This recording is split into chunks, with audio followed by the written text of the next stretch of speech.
Thank you very much for the invitation and thank you very much for the hospitality. I enjoy very much my visit. Right. So the first half of the talk is about Secant variety, and I think the classical result is this. So X, let's say in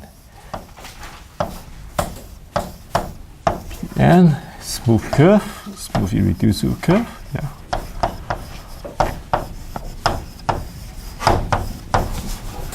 Let me say we're over C. So even though some of the part of the talk would be characteristic 3, but let me work it over complex numbers.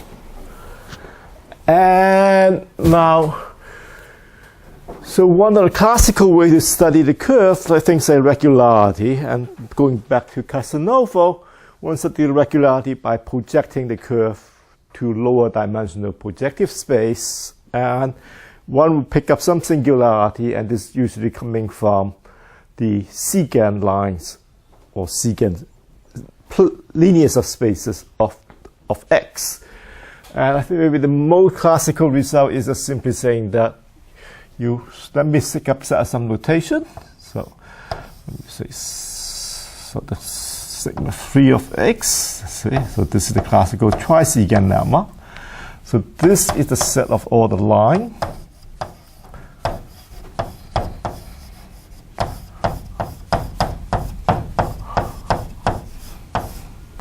Such that the length of L intercept X is greater than or equal to 3. So this is the variety of trisecant. And the union, I look at this, define the secant 3 of X to be union of L. So L is in sigma 3. Yeah. So this is the union of all the trisecant line. This is in P. The union taking place in the projective space. Yeah. So this is a union of all the trisecant line. So the classical trisecant lemma is saying that dimension of X is less than or equal to 2. Yeah. So unless the curve is a plane curve, then this secant variety, union of all the secant, would be 3-dimensional. Take 2 points to determine the secant line. So there are 2-dimensional family of secant, and the union typically would be a 3-dimensional variety. But the 3 secant would be special. And now, of course, in the case of plane curve, and you have degree D of a plane curve bigger or equal to 3, then every line in the plane would be trisecant. But anyway, this is still consistent with this statement. So I don't need to worry about whether it's a plane curve or not. All right. So the question is, how does this sort of statement generalize to higher dimension? So let me state and say the theorem. So let me try to do this a little bit more generally. So this time now X still in Pn, capital N, and this is n-dimensional. Okay. X is n-dimensional, small n, and inside this big capital N projective space. And let's define something similar to before. So sigma k of X. Now, this time I have to be a little bit careful. So this is still the line in the Grassmann P1 inside Pn. Now, we satisfy 2 properties. The first property is just like before, the length of L intercept X is greater than or equal to K. So 3 in the first example, but K in general. And 2, if X is singular, then one has a little bit difficulty dealing with the singularity of X. So I'm going to make this to be just simply those just a support of L intercept X is inside this smooth locus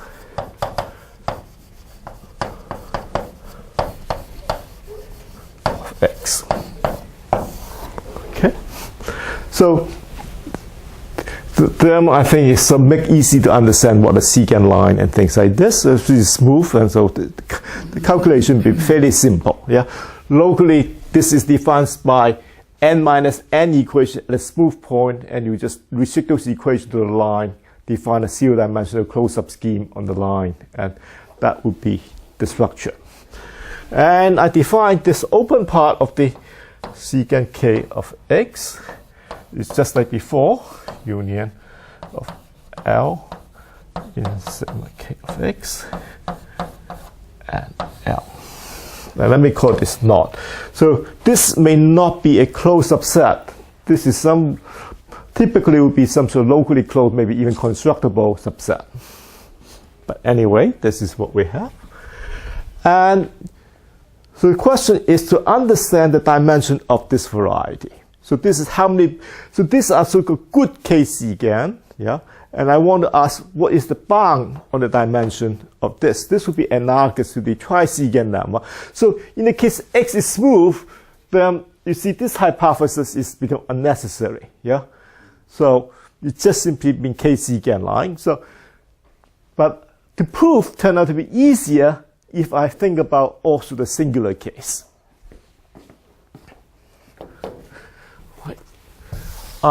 I should mention that this work is originally start from the work John worked with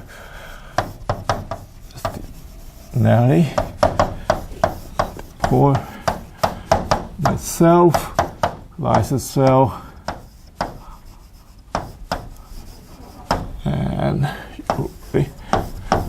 so we were not studying about secant line, but we were studying about measurement of irrationality of variety. But anyway, as a consequence of what we study, part of it turned out to answer some of these questions. All right. So in this case, you don't assume X is always smooth. No, I don't want to, but I assume that this part, this hypothesis, the port is smooth. Yeah, this turned out to make the proof a lot easier. Okay, so let me just state it. Let me state the theorem first. So the first one is the classical theorem of Sif-Rahn. So this is saying that. So X is small n dimension. Yeah.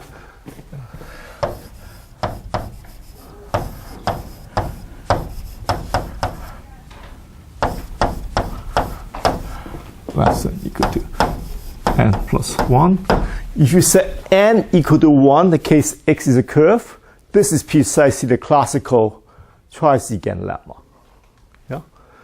This is two-dimensional. This is the free trisecant. Yeah? N equal to 1.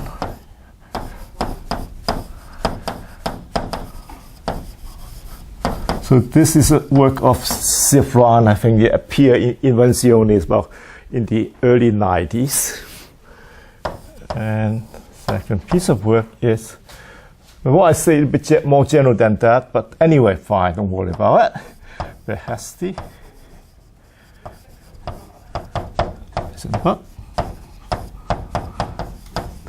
This appeared in the Duke Journal maybe 5 or 6 years ago.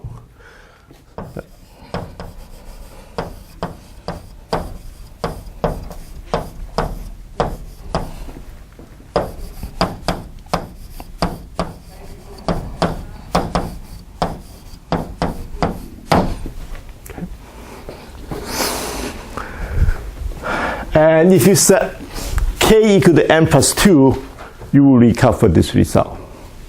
Okay, so part B will imply part A. Okay. All right. And let me see. So maybe after give a quick proof of this result, I will give an even more general version of this. Yeah, turn out it had nothing to do with line. It's just about geometry of curve. That's all there is. The proof is very simple. It's just really literally one page. Okay, all right. But let me do this first. This two theorem first. So this will give this very simple proof of this classical theorem. All right. Now, so let me try to prove first one first. Okay. Okay. So assume for contradiction that this is false.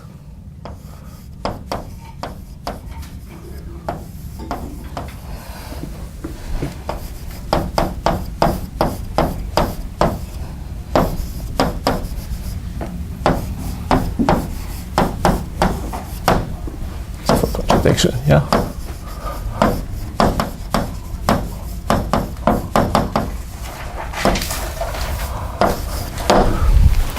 Okay, now this is where the singular part will help you. So you see, if you have a good secant, so one of the good secant meaning, yeah, you have some good secant, and this is somehow this intersection of x is the smooth part. You take a genetic projection, so project to, I mean, if it's already smaller projected space, you don't need to project genetic projection to Pn plus 2. Okay, you see, you can make sure that genetic projection will make x will be still birational around this neighborhood, and this secant still will be projected to a good secant. A small perturbation of this good secant is still a good secant. So basically, you're not losing any dimension when you projection like this. So therefore, you may well assume that n is equal to n plus 2.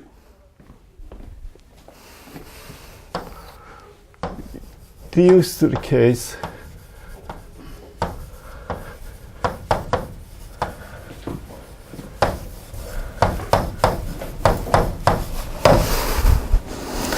and we may well, and then in this case, the secant n plus 2 of x naught bar.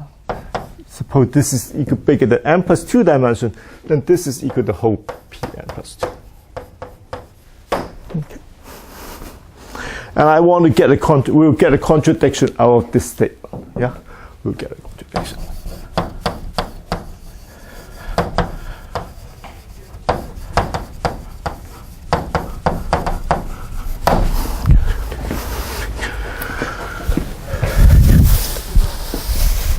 All right.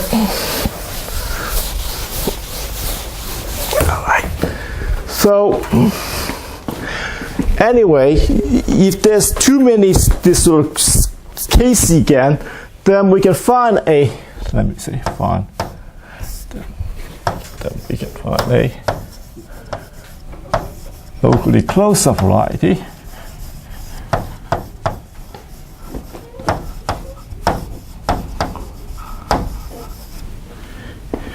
B inside GRP1 Pn plus 2 such that two things is true. So let WB over B be the corresponding. The dimension of x is also n plus 2, right? Then dimension of x is still n. Yeah, always n, but the capital N is replaced by n plus 2. Yeah, and the fact that the secant variety is too big, meaning here just will reduce to the case that it fill up the whole projective space.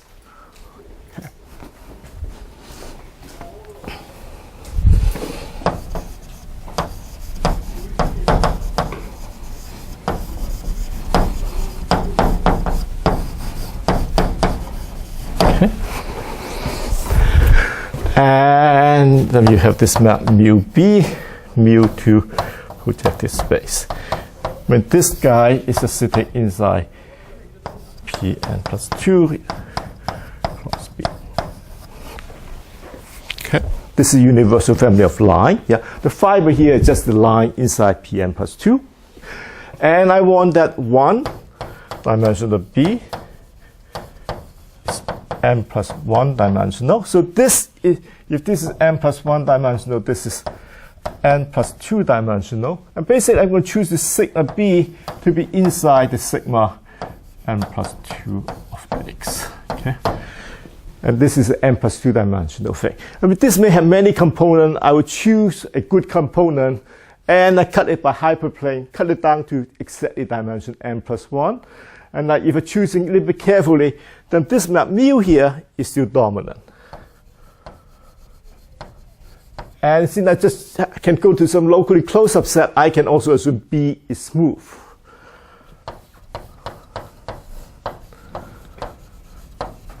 And 3 mu is dominant.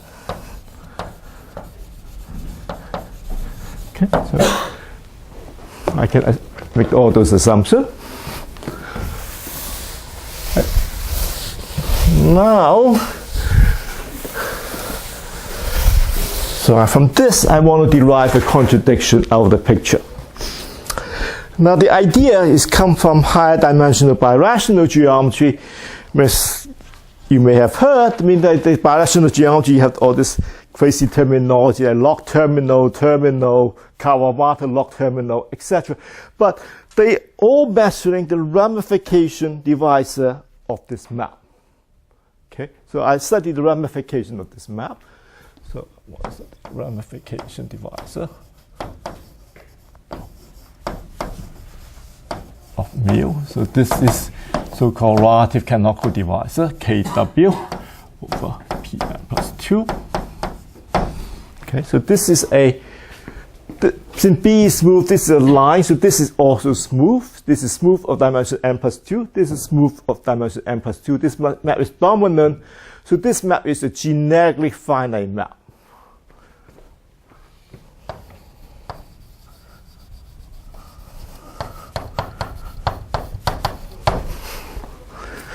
Right? And now I need to do a little bit of intersection theory. So I take pi, let's take a B in B general. Then pi inverse of B,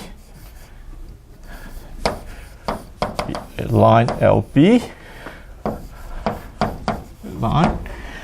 And now I want to compute the intersection number of these two things.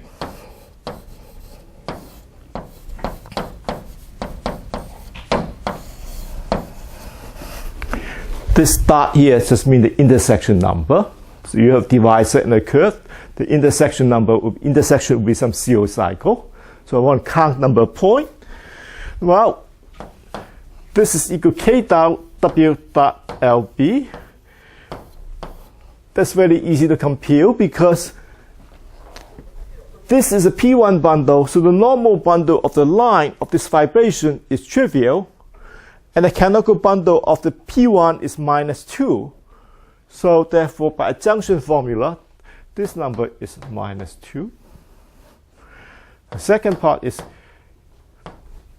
B of the star of KPN plus 2 dot LB. But this is the intersection already happened on the projective space. And this one is over Pn plus 2 of minus n minus 3. Yeah, so this is just minus n minus 3. Yeah, so this is equal to n plus 1. Okay.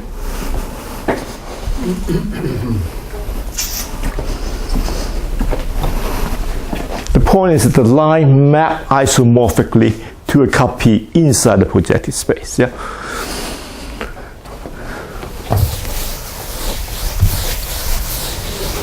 All right. Now I want to compute this in this. So far, I have not made use of the fact that this is a family of k secant, or n plus 2 secant. So I will do that now. So first, I pull back x. So I look at the ideal of x in Pn.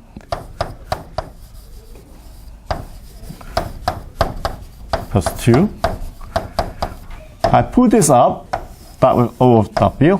So this would define an ideal inside W.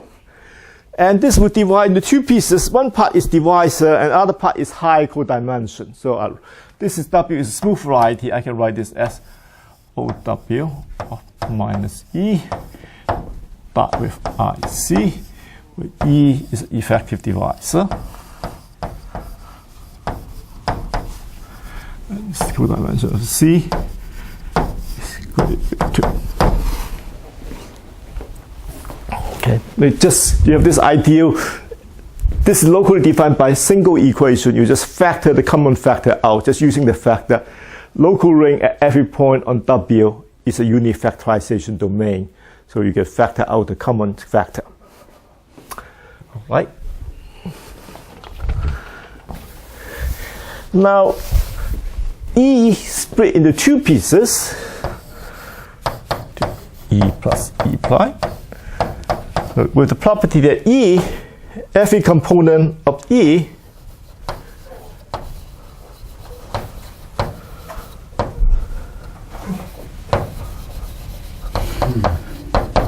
dominates B, and every component of E prime does not dominate B. Yeah. So we split into two pieces, depending on whether they think map onto B or not.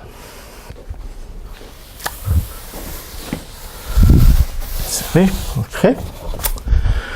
And I can write E, again writing internal component, summation AI. EI, so let's say I equal 1 to I, EI at this thing irreducible divisor.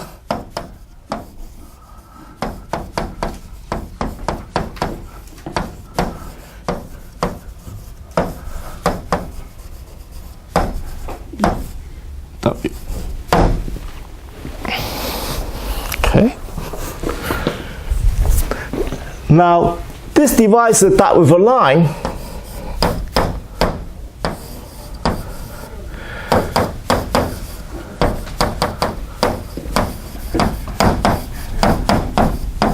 but this is, remember E essentially is the inverse image of X, yeah, minus those things that does not either high codimension or it doesn't dominate B. So this number is greater equal to K, K equal to N plus 2. Yeah, because each of the secant line is an N plus 2 secant line, yeah. So this number is greater equal to N plus 2. Right? So now I can, one more estimate will finish the job. So I have N plus 1 equal to KW Pn plus 2 times LB equal to, greater equal to, summation order of EI of KW over Pn plus 2 dot EI. So this is how much the map mu ramify along a divisor EI. Yeah, this is ramification index. Yeah, ramification order. Okay, and then I start with this LB. Okay, now the calculus I need to do is to estimate this number. Let me call this number K sub EI. I want to estimate K sub EI. All right. Now, the AI appear here. The AI mean that the order of EI IX. This is the order. So each equation, let's say, so let A be a general point of EI.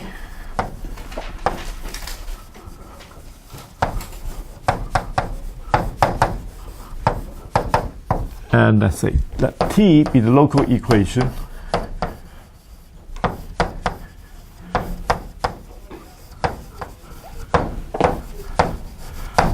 EI at eta.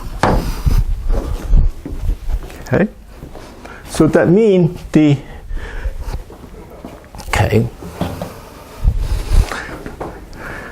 now remember, all the intersection is happening at a smooth point, so I can assume that the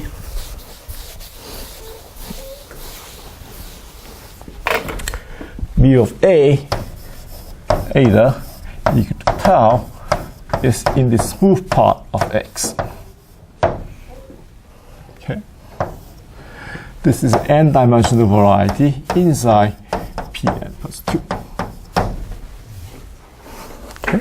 So locally, because it's smooth, locally X is defined by two equations. Yeah. So locally.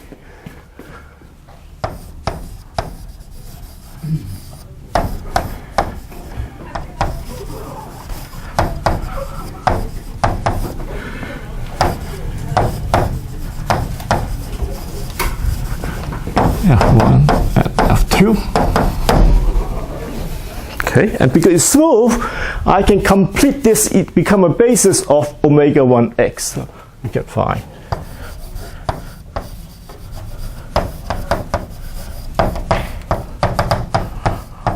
And the regular function.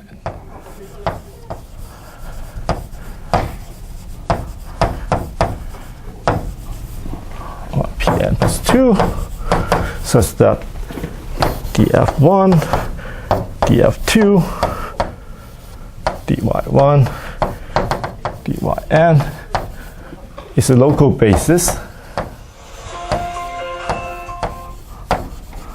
of omega 1 Pn plus 2 at tau.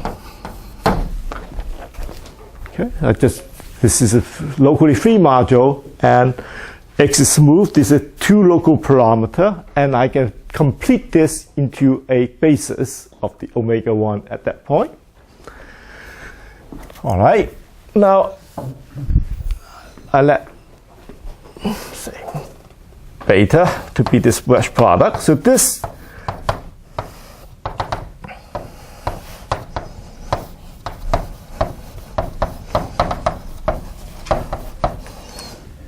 so this is the local generator of Kpn plus 2.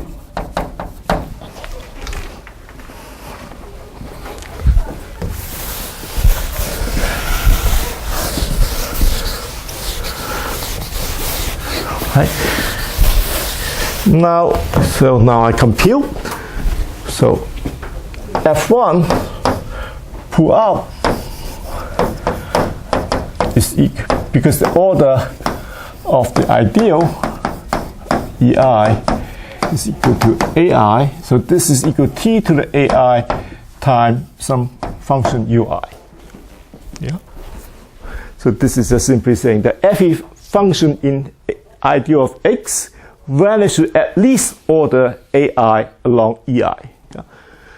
So df1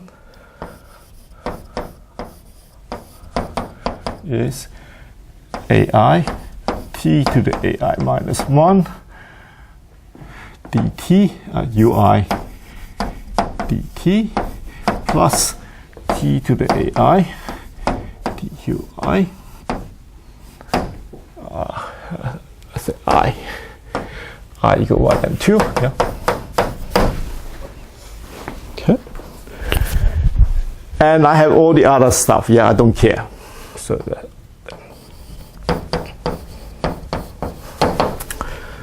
Etc. So now I take the wedge product of this.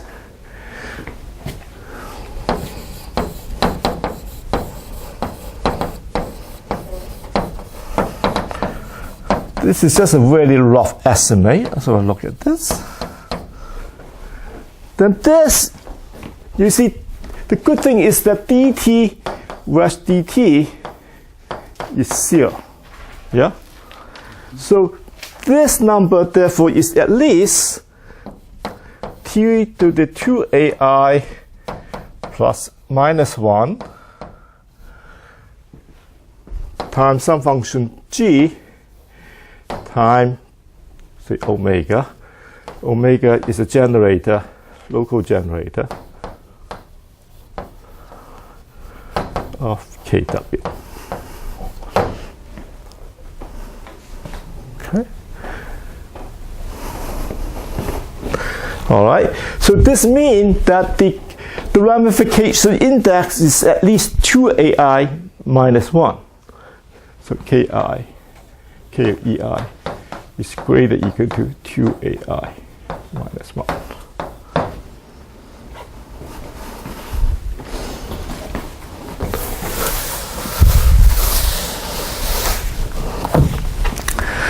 Okay, so now let's go back to the inequality I have. N plus 1 greater or equal to summation k of ei times ei dot L, and by this inequality is greater or equal to sum I equal 1 to R, I equal 1 to R of 2ai minus 1 dot ei dot B. Now ai is greater or equal to 1. Yeah, this is I choose the effective divisor doing this. So this is greater or equal to summation I equal 1 to R of ai ei dot LB. Yeah? But this is greater or equal to n plus 2. So we have n plus 1 greater or equal to n plus 2, and you have a contradiction here. So this proves Differential. Yeah? So this very simple calculus is the point. Yeah. n plus 1 secant line case is Yeah, so I will discuss the next case. That I will tell you how to improve this for Heisenberg-Behesty. So Heisenberg-Behesty would deal with anything greater or equal to 2. Yeah. Okay, so I would do that now. The proof is identical. The point is that when you do it one time, the proof doesn't change. I mean, so this gives a uniform proof. I mean, Behesty, Heisenberg did this by using the method from genetic projection from matter genetic projection. They create an invariant that measure singularity of projection. It's very mysterious. So their proof is certainly improves differential, but the proof is not very geometric. So this is completely geometric, yeah? And it's much simpler than their proof. Okay.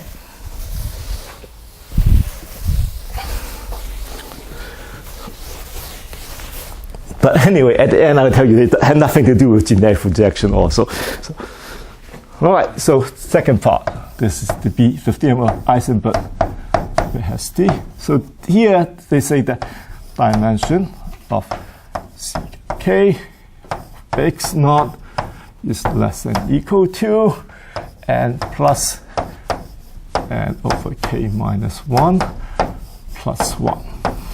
Okay?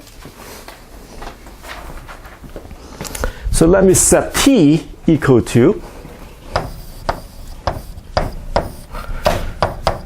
n over k minus 1 plus 1.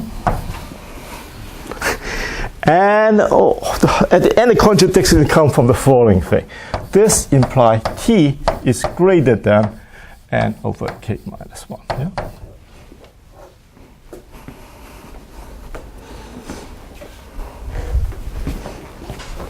Okay, so let me make a box out of this. This is the key thing to remember. Right?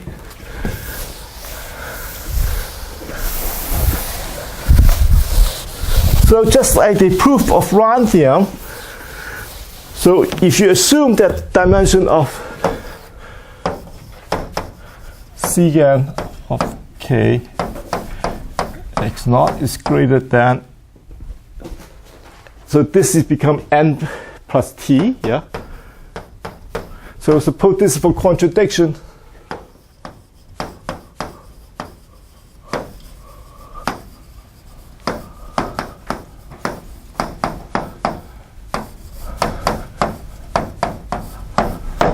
Okay, so the bound is supposed to be n plus t. Now I'll make one more, yeah? And so just like before, by taking generic projection, we reduce to x inside Pn plus t plus 1. And the secant k of x not bar equal to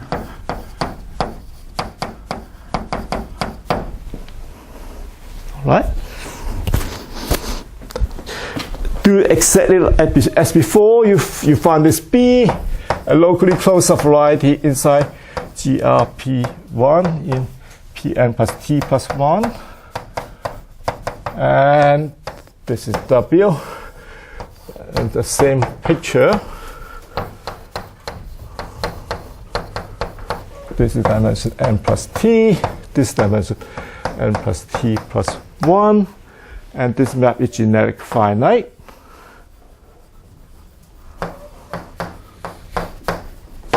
Okay.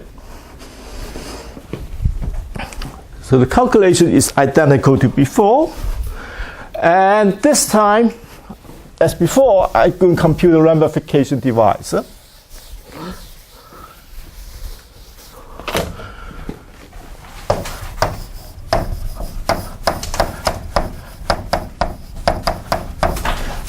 LB. Again, LB is an inverse image of a general point B inside B. Yeah. This is equal to, again, just like before, the normal bundle of the line is trivial, and the adjunction formula tells you this is equal to KW dot LB, that's minus 2, minus KPN plus T plus 1 dot LB. This is equal to n plus t plus 2 minus. So add together, this number equal to n plus t. Okay. Basically, this is the first case is corresponding to t equal to 1. The round here. All right. Now I do exactly the same thing. Same notation. So I have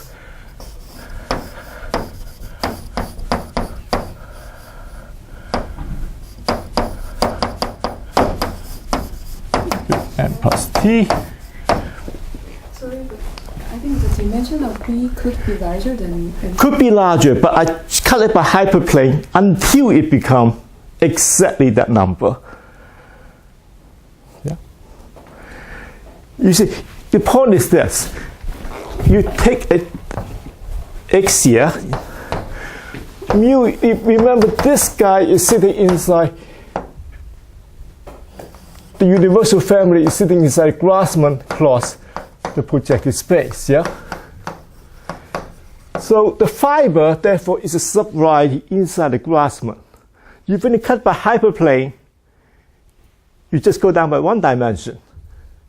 Yeah, so I can cut it down until this map becomes generically finite.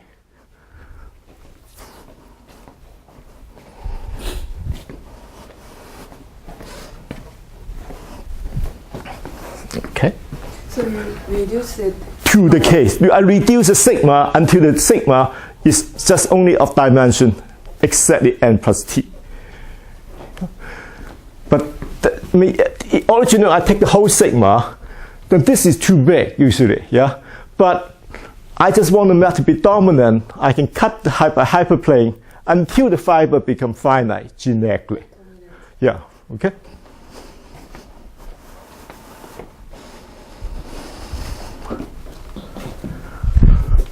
Right? Now it's just like before, I just need to compute. Okay, so I have n plus t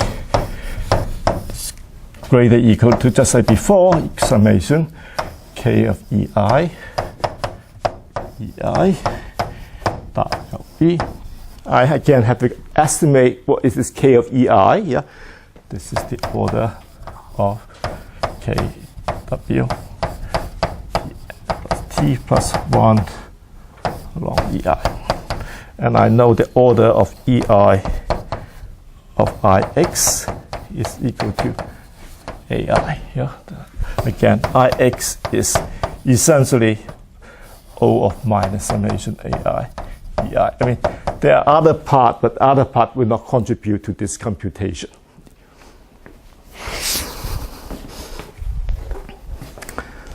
All right. Well, same thing. I mean, I choose the basis on the bottom again. So I can choose the codimension of x. This is n dimension inside a P of n plus t plus 1 dimensional projective space equal to t plus 1. So this is defined by f1 to ft plus 1 equation. Yeah, equations of ix at tau, just like before. And I can find basis.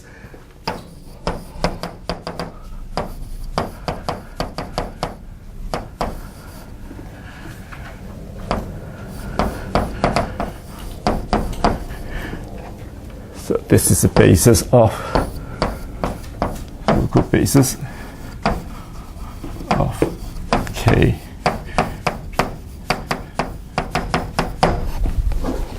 Okay. And again, the mu upper star of f I is equal to t to the ai times ui, just like before, because each fi have vanishing order at least ai along ei. And again, same reasoning, dt versus dt equal to 0, the same argument. Then if you call this beta as before, then this mu upper star beta, this time it looks like summation t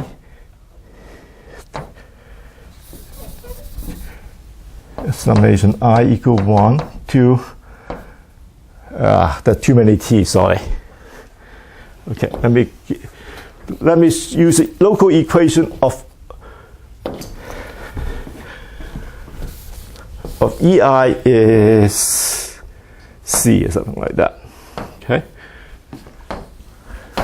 see the local equation of ei at eta. Then this is c to the summation ai tai I equal 1 to r minus 1 times some function g times omega. This is the local generator kw. The calculation is exactly the same as before by same reasoning. And now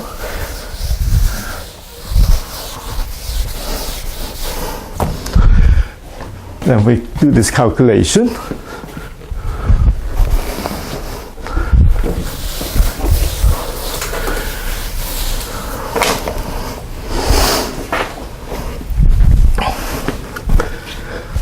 So the vanishing order is at least summation tai minus 1. Yeah.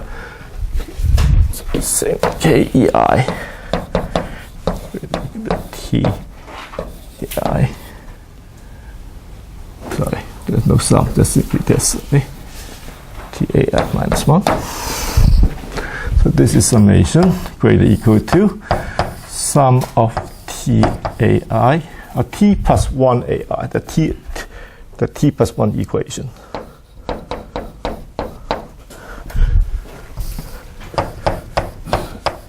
ai minus 1 equal 1. I'm sorry, why is it t plus 1 ai? So there are f1 to ft plus 1. Yeah, each one contribute c to the ai, but essentially, but then there's one you need to subtract. you remember when I do the cross multiplication here, you see dfi is ai t to the ai minus 1 dt ui dt, not t, c to the c dc plus c to the ai dui, yeah? This is each one. You do df1 was dft plus 1. Now, only one of them need to be subtracted because all the other involve dc, but dc where dc is 0. So you must use this one other than one of them. So therefore it contributes. So this thing looks like c to the sum 1 to t plus 1 of ai minus 1. So all AI are different. All the ai are different for different ei, but I'm fixing one ei now. Yeah, I'm fixing one ei, so this is all the same, yeah?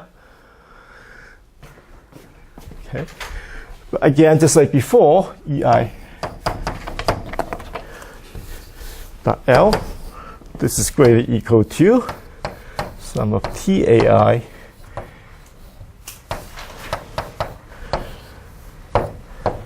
dot L. So this is equal to T times sum of the AI dot L. This is greater than or equal to K times T. Yeah, this is again the fact that this is K secant line, so therefore that is at least K. And now look at the equation. So I have n plus t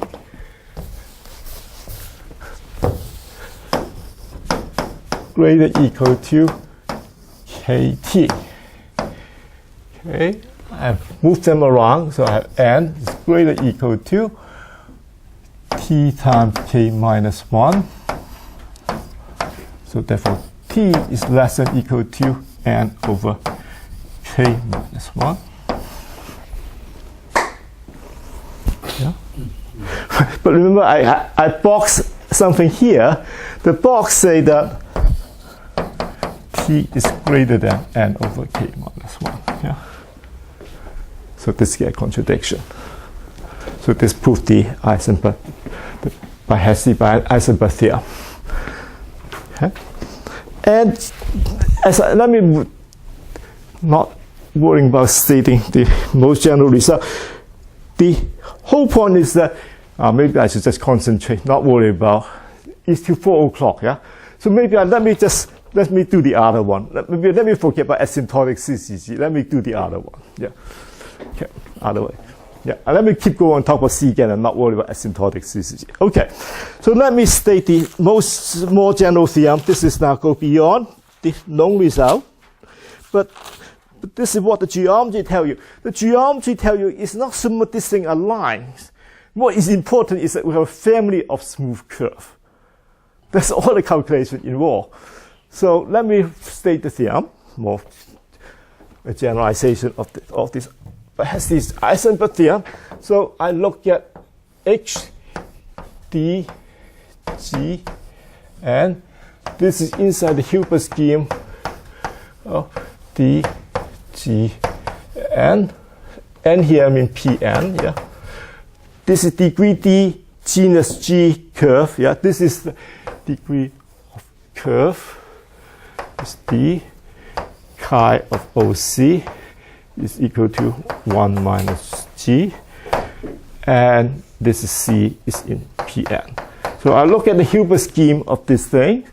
The HDGN are all the smooth curve with this property. So this is the set of all C.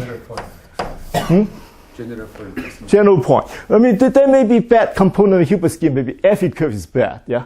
So, but I only worry about smooth curve. Yeah. Okay. But anyway, essentially there is an open subset.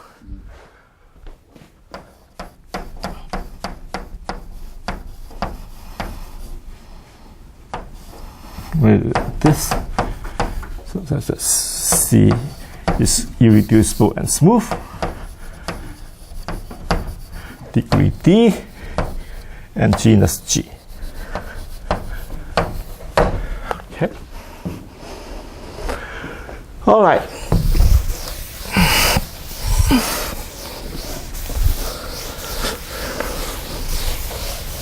So X is this n-dimensional thing inside Pn. Okay. So I now define this sigma k of X HD Gn of X. This is the set of all C in HD Gn.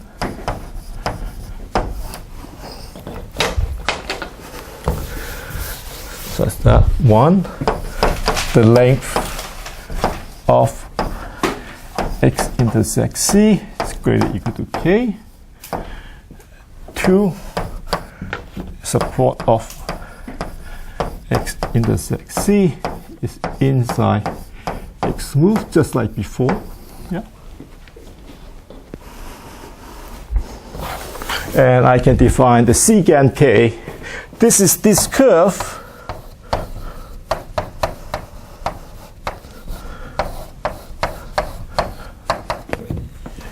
Union of C. So this is C is in sigma K.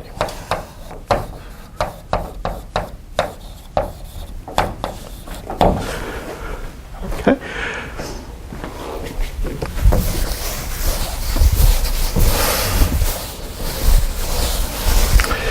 Then I want to say that the theorem is I want to bound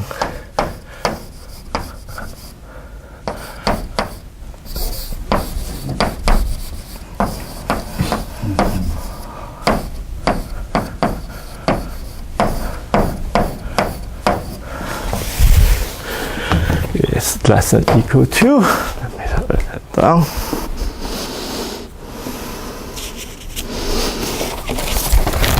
The formula is kind of like before, n plus 2g minus 2 plus n plus 2 times degree of C D over k minus 1 times degree of C plus 1.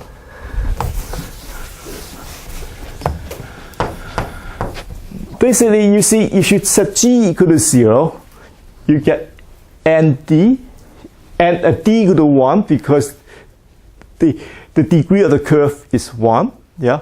So this is exactly the N over K minus 1 as before. And as I say, the proof is no different now. I mean, you just have to set up this smooth family of curve, compute the ramification index, and by adjunction formula, you get an intersection number of Kw over Pn plus 1. This time you choose reduce to, just like before, reduce to P, I call this number T, P of n plus T plus 1 again. So this is T. Yeah? And then n plus T plus 2, something like that. N plus T plus 1, yeah. And then the calculation is identical to before. Now, I have not thought about too much about how sharp the result is, but let me make a remark. At least one theorem is sharp in the following sense. So you take y to be P of E over some W, not W, C. Okay, C. So the E is locally free of rank 3 over a smooth. It should be one-dimensional.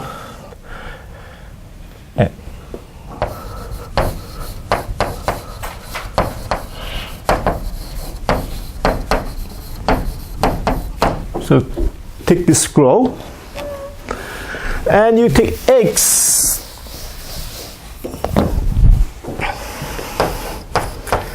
be a hypersurface of relative degree. I mean, you can embed it in the projective space as a scroll. You cut it by some hypersurface in the ambient projective space if you want. Yeah. So X is hypersurface of relative degree M. Okay. And you can make M as large as you want. Yeah. Then, so this is n plus 1, so this is n-dimensional. But on each one, on each fiber, you will have a plane curve of degree m. Yeah. So therefore, any line here will be a m secant. Any line in this P2 is an m secant. Yeah. So therefore, the secant m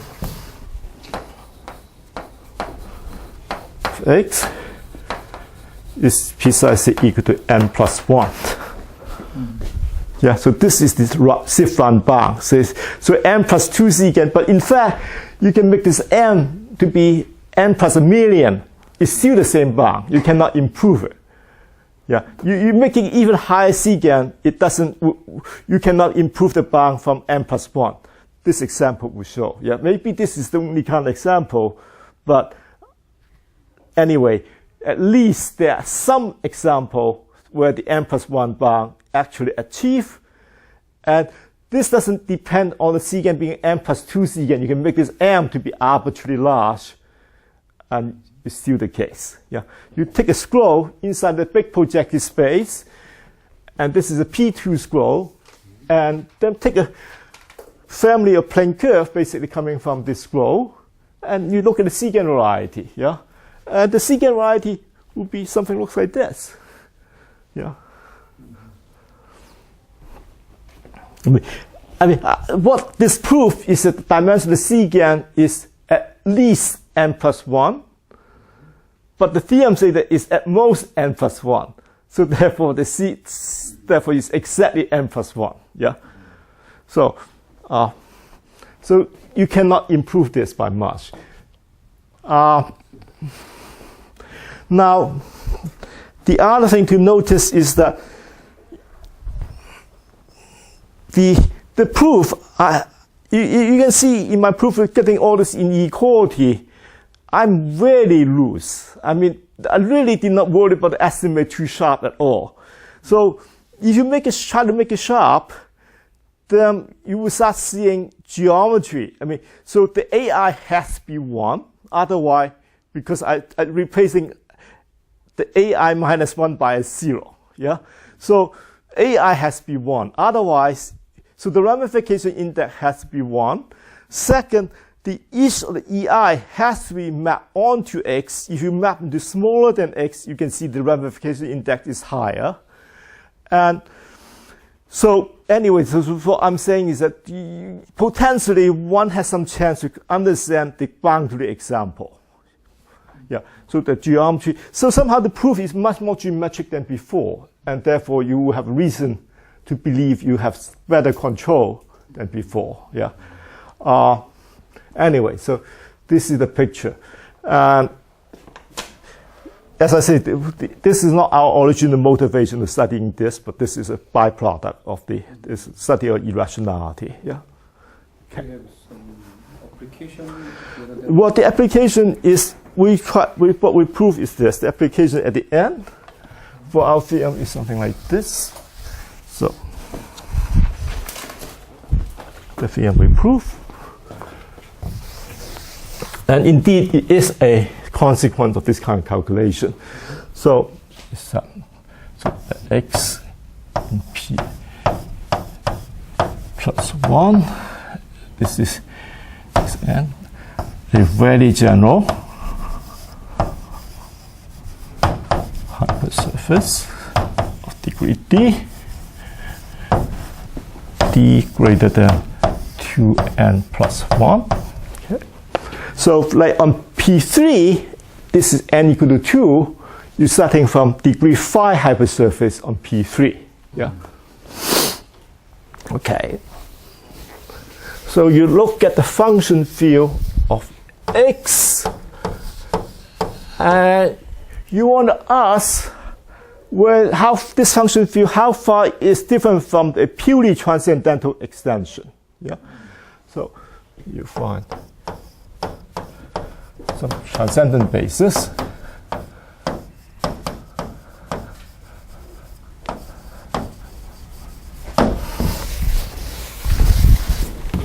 Of Kx, Cx.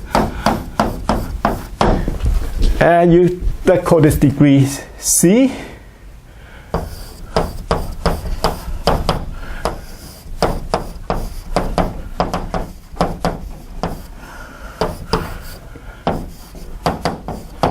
And you look at the minimum of C, where's 4.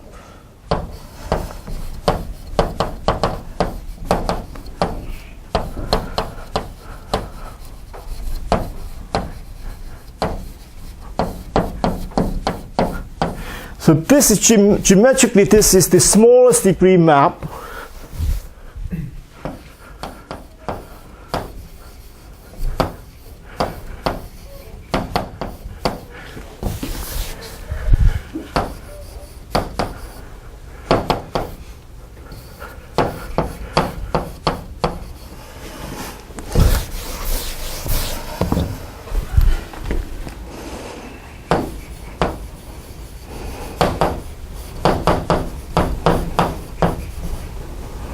This is only rational map.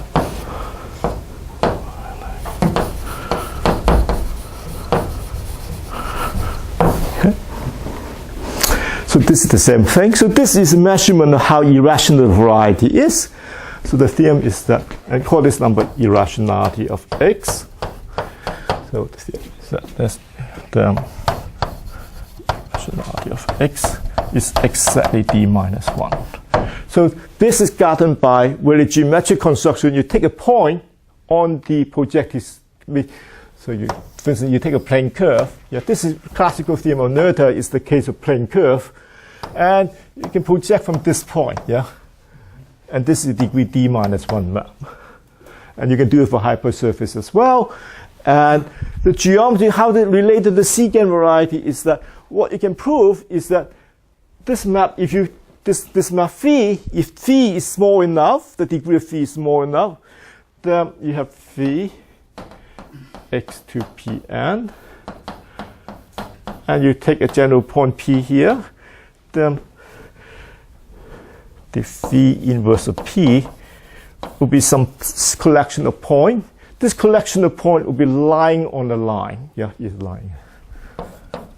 It's collinear. Yeah. And then, therefore, this gives me a n-dimensional family of line in the Grassmann variety. And this is the variety B here that I studied before. So this gives B inside GRP1, Pn plus 1. And this is a rational variety of dimension. So this is how they related to the other thing. Yeah. So anyway, so this is how we come about doing this. And at the end, again, it comes down to the crucial thing is computing the ramification index. And from when we see the ramification index, we see that this should imply this theorem of Rahn and Behesti-Eisenbart.